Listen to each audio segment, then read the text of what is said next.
Мені мұқият тыңда. Мен сені ережемен таныстырамын. Менің шешем, менің әкем, менің атам, менің әжем, менің інім, менің қалам. Сөз дауысты дыбыспен аяқталса, жалғауы жалғанады. Менің досым, менің ауылым, менің есімім. Сөз дауыссыз дыбыспен аяқталса, жалғаулар жалғанады.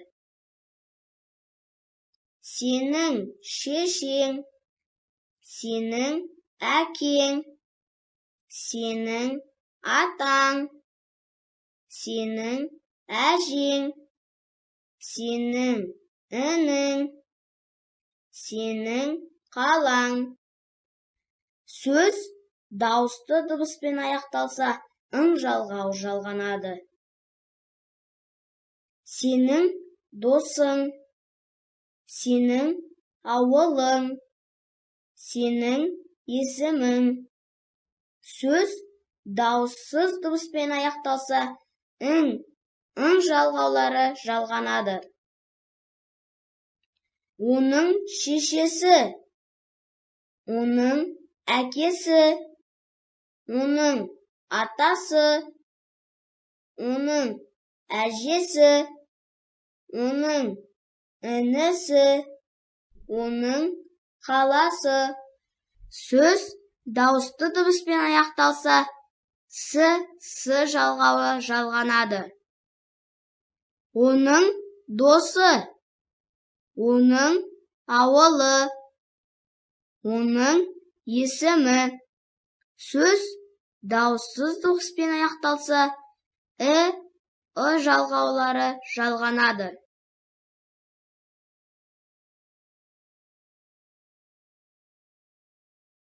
Сөйлемді тыңдап, өзің оқы.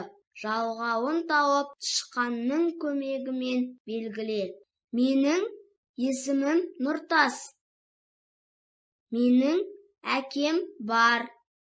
Менің шешем мұғалім. Менің атам мен әжем ауылда тұрады.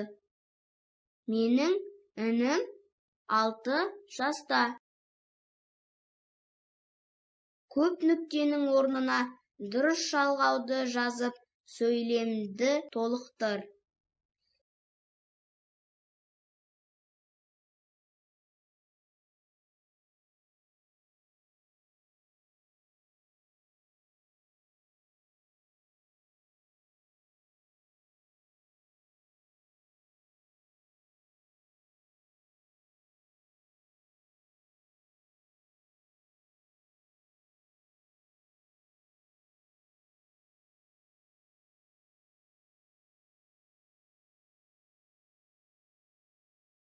Менің айтқанымды жақсы түсіндің бе?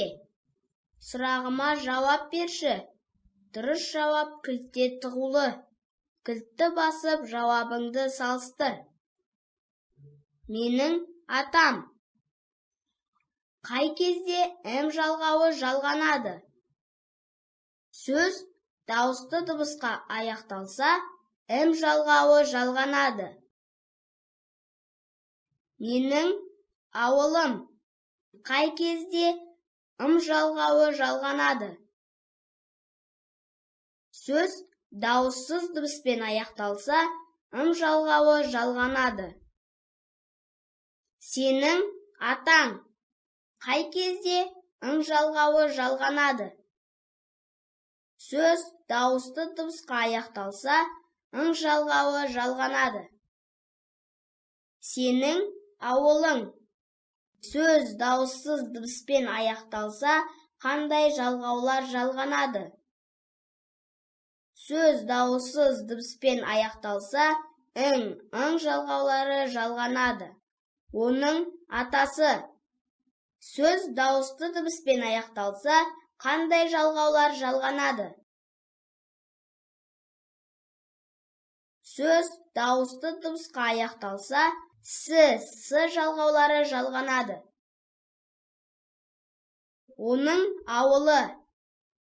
Сөз дауыссыз дыбыспен аяқталса, қандай жалғаулар жалғанады?